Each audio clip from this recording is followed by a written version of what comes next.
Cruise news time. We've got interesting stories coming out this morning. We have cruise passengers injured in a collision. Virgin Voyages has updated their health protocols. We've got Norwegian making a decision about the rest of the Alaska season.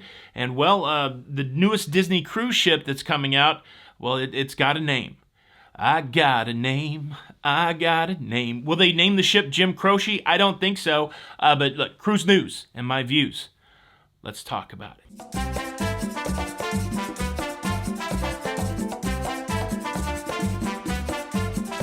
Hey, what's up, everybody? Welcome to Lido, Loca. I'm your host, Tony, here with the latest cruise news and views. Welcome to Monday, September the 12th, 2022. Cruise news story number one coming to you from Europe, specifically Germany, more specifically the Rhine River in Germany, where we have the Viking Quasir riverboat colliding with another vessel on the Rhine River. This happened early in the morning under heavy fog. Passengers on board reporting a sensation of a reversing of the engines, and then just a few seconds later, a collision. We do have reported injuries off of that ship, people with cuts and bruises. Viking is the standard bearer when it comes to river cruising in Europe. Collisions, they do happen from time to time, very rare occurrence. Hopefully everybody that has been impacted, injured, will recover quickly and that their injuries are not too severe. Let's face it, river cruises are super expensive, so hopefully this incident will not end someone's vacation. And if it does, hopefully the folks have travel insurance. I talked yesterday about a lady who is stranded in Jamaica, stuck in Jamaica, because she did not have travel insurance to pay the $40,000 bill for a medevac back to the United States. Anytime I talk about insurance, I always get asked the question, what insurance should I get? How should I price insurance? I am not really able to give insurance advice. I will tell you what I do for insurance. My primary concern for insurance is extra medical coverage and coverage for medical evacuation. I very rarely get the cancel for any time insurance, and I actually, because I travel so much, I use an annual plan. There's a lot of great places to get insurance out there. We use Allianz. We are not associated. We don't get paid from Allianz. This is just who we've always used. I have my annual plan from them, and in full disclosure, I've never had to make a claim. So I have no idea how they are in the event that you have to make a claim. I will leave a link where they explain how their travel insurance works. Travel insurance is tricky. Some things you have to come out of pocket for and be reimbursed. Some things they will put the money out themselves as part of the insurance. The medevac is one of those things. That was one of the things I was concerned with. There's no way I could outlay $40,000 and wait to get that money back.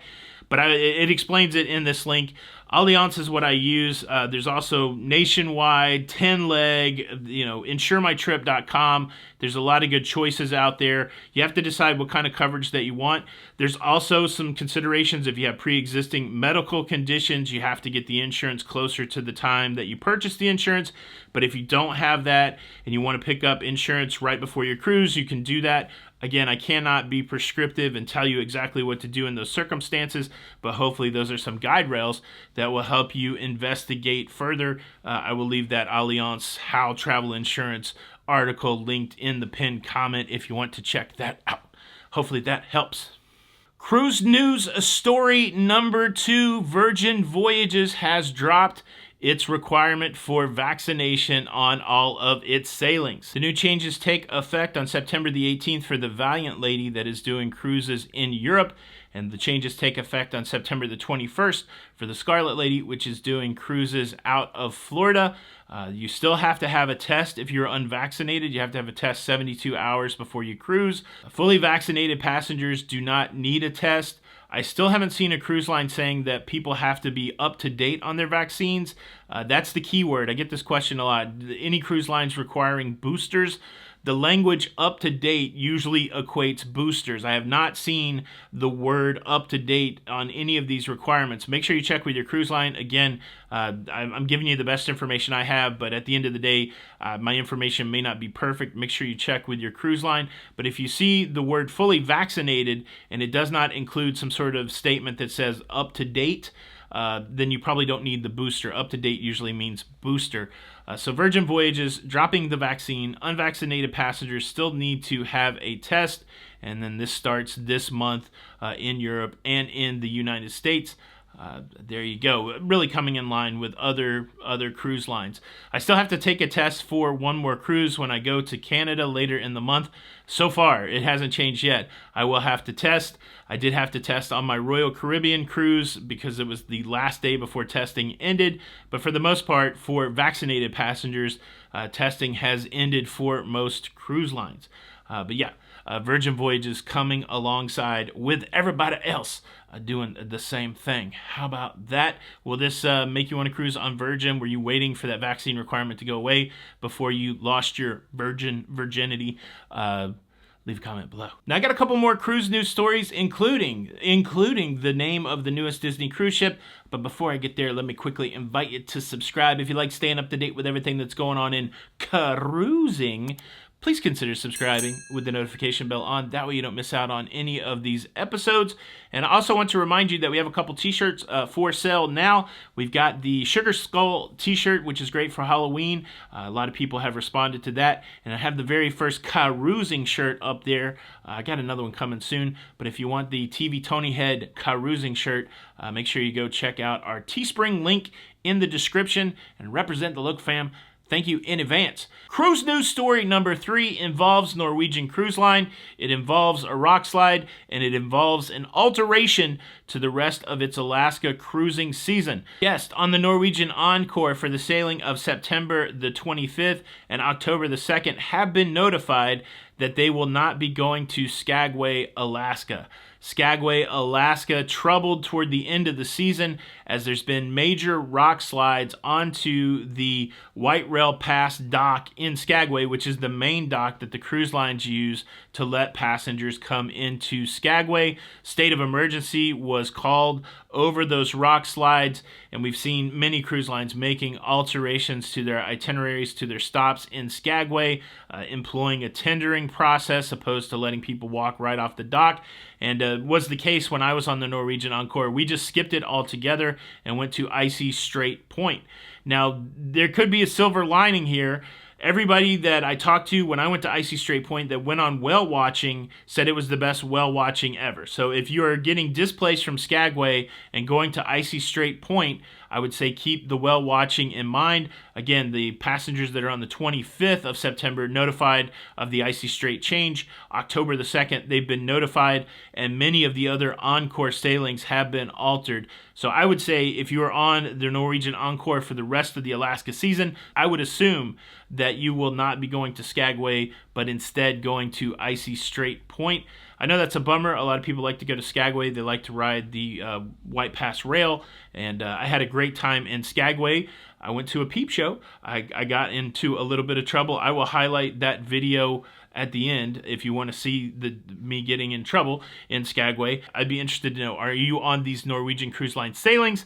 Have you been displaced from Skagway? Leave a comment below. Cruise news story number 4, jam-packed Disney announcement. Disney's having their annual convention, the D23, and they dropped a lot of information out of their face when it comes to the latest and greatest Disney cruise ship debuting in 2024. The newest Disney cruise ship will be named the Disney Treasure. That is what you are. I don't know if they'll play that song in there because it's not a Disney song. The Disney Treasure, and this will be a cruise ship that's, they say it's an homage to Walt Disney's, love for adventure. The Grand Hall, they all get dedicated to one of the themes. The Grand Hall for the Disney Treasure will be dedicated to Aladdin, with Aladdin and Jasmine on a carpet. There'll be a statue of that, the magic carpet. I'm thinking of the Steppenwolf song. I won't sing it.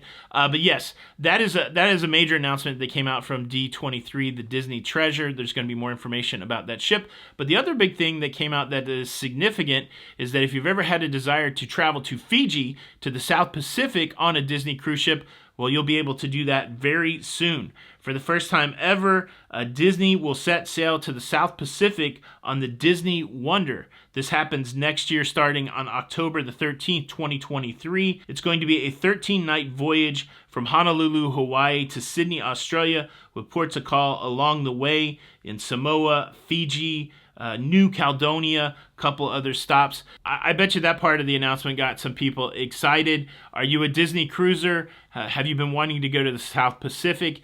Does this sound like the cruise for you? Leave a comment below. It's another busy day at the Lido Loca headquarters. I am getting ready to travel to Las Vegas, Nevada in a couple days to hang out with my friends from the Ship Show YouTube channel, from the Sharon at Sea YouTube channel, and also to hang out with my brother for a couple more days.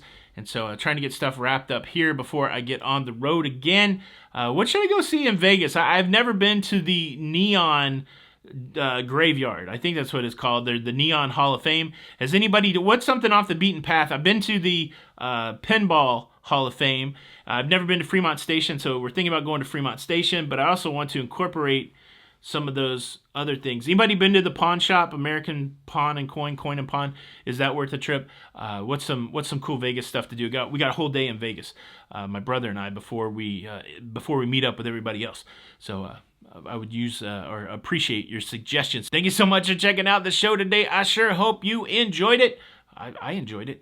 Do me a solid, hit the like button, and if you don't have a solid to do, well, then I will be forced to punish you, and unfortunately, your punishment will be this.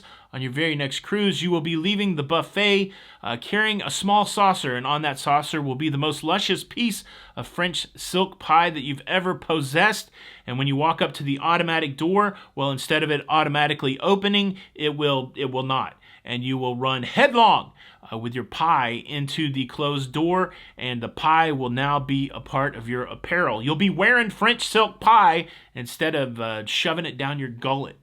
And maybe that's good for some of us. But either way, hit the like button, and you will not endure the fate of a public pie embarrassment.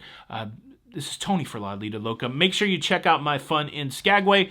And until the next time, we'll see each and every one of you on the Lido, and we'll all be saving the same deck chair. We'll see you on the Lido. Bye.